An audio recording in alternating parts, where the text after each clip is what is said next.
been on Crenshaw twice. That's it? 2 times. Wow. 2 times. How was that, man? Listen, man, you know when you're not from a place, like one thing I always do. It was with Deal Dog though. No, but before.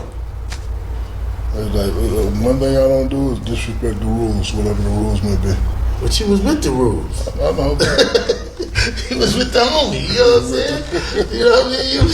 A lot of people don't know who Deal Dog was, man. No, I'm talking like when I first got there, like 96, 2000. Okay, yeah. Like, hey man, stay on Crenshaw. I'm like, cool. Yeah, 96 I was gone, man. Don't go down there by yourself. Like, all right, cool. Yeah, like, I think Dog was gone in 96 too. Dog was doing time and I was doing time. And, he was a good brother, Del Dog. Yeah, he was. Yeah, he was, man. I think Del Dog is sorely missed on the east side. He was one of the dudes that kept the east side solid. And then for LA, because LA is such a big city for Crips, it's such a big blue city. And then with hip hop being like, it's more, in hip hop you see the picture of red. But when people come to LA, they have to get to understand how the culture works. And a lot of times, like with this podcast, people don't understand that checking in ain't about somebody pressing you or taking something from you. It's more about people knowing who to link up with, who to move around with, and for people to really understand who the marks are of the world.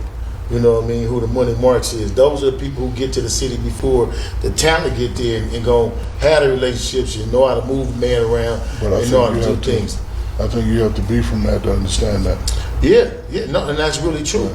Because I tell people all the time that in LA, you may be Florida, you may be from Florida, but you don't want to wear a Florida Mariners hat in certain parts of LA. And I didn't know that, but once I found that out, like, right. You know, the P hat, like, you know, you can't be. It'll work in Beverly Hills, but once you get it, once you cross La Cienega and La Brea and all that, like, you know, you gotta, switch that up. So you have to be from that to understand that, and then you also have to. Like I was taught a long time ago, to get respect, you gotta show respect. Yeah, real talk. Like I used to tell the youngsters, I said, man, this LA. Can't come to the club like that all the time. I'm just why? I don't know why. I don't know why. That's just how it is out there. Be careful. But it's like that everywhere too, man. And I think where people tend to, it's just LA is just a larger market because it's so much. So, because me myself personally, when I go to New York, I check in with my partner. When I come to certain places, I call them to check in. If for nothing else, to know where to go have a good time and where not to go have a good time. Yeah, but like I said, if you're not from that, check in means something different. Yeah. When I go to Atlanta, I check in. When I go places, I check in.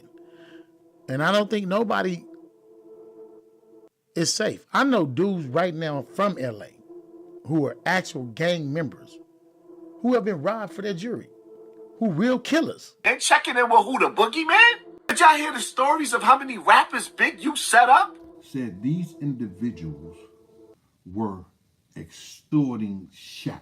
Listen up here, checking in just means letting people know where you stay at so you're gonna get robbed. The only place you should check in is at the hotel, and Shaq, you a sucker for promoting it. We going backwards in our community by checking each other. We have to help each other. The only man in the world who can do handstand push-ups with his fist. Roger, tell these motherfuckers subscribe to the Prophet channel.